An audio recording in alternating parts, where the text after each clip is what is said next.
இது இன்றைய தேவைக்கான பதிவு. கேளுங்க.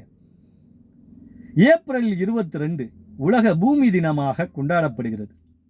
எல்லா வளங்களும் நிறைந்த இந்த பூமியில் தற்போது சுற்றுச்சூழல் மாசுபாட்டின் காரணத்தினால் மழையின் அளவு குறைந்து வெப்பத்தின் அளவு அதிகரித்து தொடர் வறட்சி ஏற்பட்டுள்ளதாக கூறப்படுகிறது.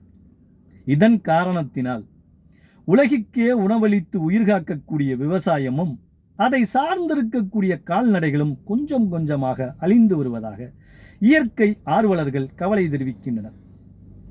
சுற்றுச்சூழல் மாசுபாட்டின் காரணத்தினால் உலகம் முழுவதும் நாள் ஒன்றுக்கு 700 குழந்தைகள் இறந்து வருவதாக ஐநாவில் இயங்கி வரக்கூடிய குழந்தைகள் நல பாதுகாப்பு அமைப்பான யுனிசெஃப் தெரிவித்துள்ளது. இது தொடருமேயானால் 2040 ஆண்டுக்குள் இது 2 மடங்குக்கு மேல் அதிகரிக்க கூடும் என்று அது எச்சரிக்கையை தெரிவித்துள்ளது. இந்த உலகில் மனிதரல்லாத 2 மில்லியன் உயிரினங்கள் வாழ்கின்றனர்.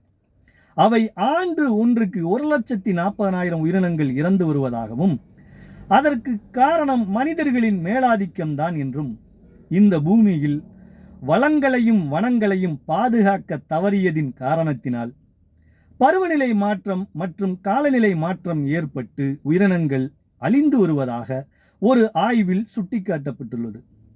இதை தடுப்பதற்கு மனிதர்கள் பிளாஸ்டிக் பயன்பாட்டை உடனடியாக கைவிட வேண்டும் என்றும் இந்த மண்ணுக்கு தேவையற்ற உரங்களையும் மருந்துகளையும் அரசு உடனடியாக தடை செய்திட வேண்டும் என்றும், இப்படி செய்தால் மட்டுமே எதிர்வரும் சந்ததிகளுக்கு இந்த பூமியை வளமிக்க பூமியாக விட்டு செல்ல முடியும் என்று அந்த ஆய்வில் சுட்டிக்காட்டப்பட்டுள்ளது.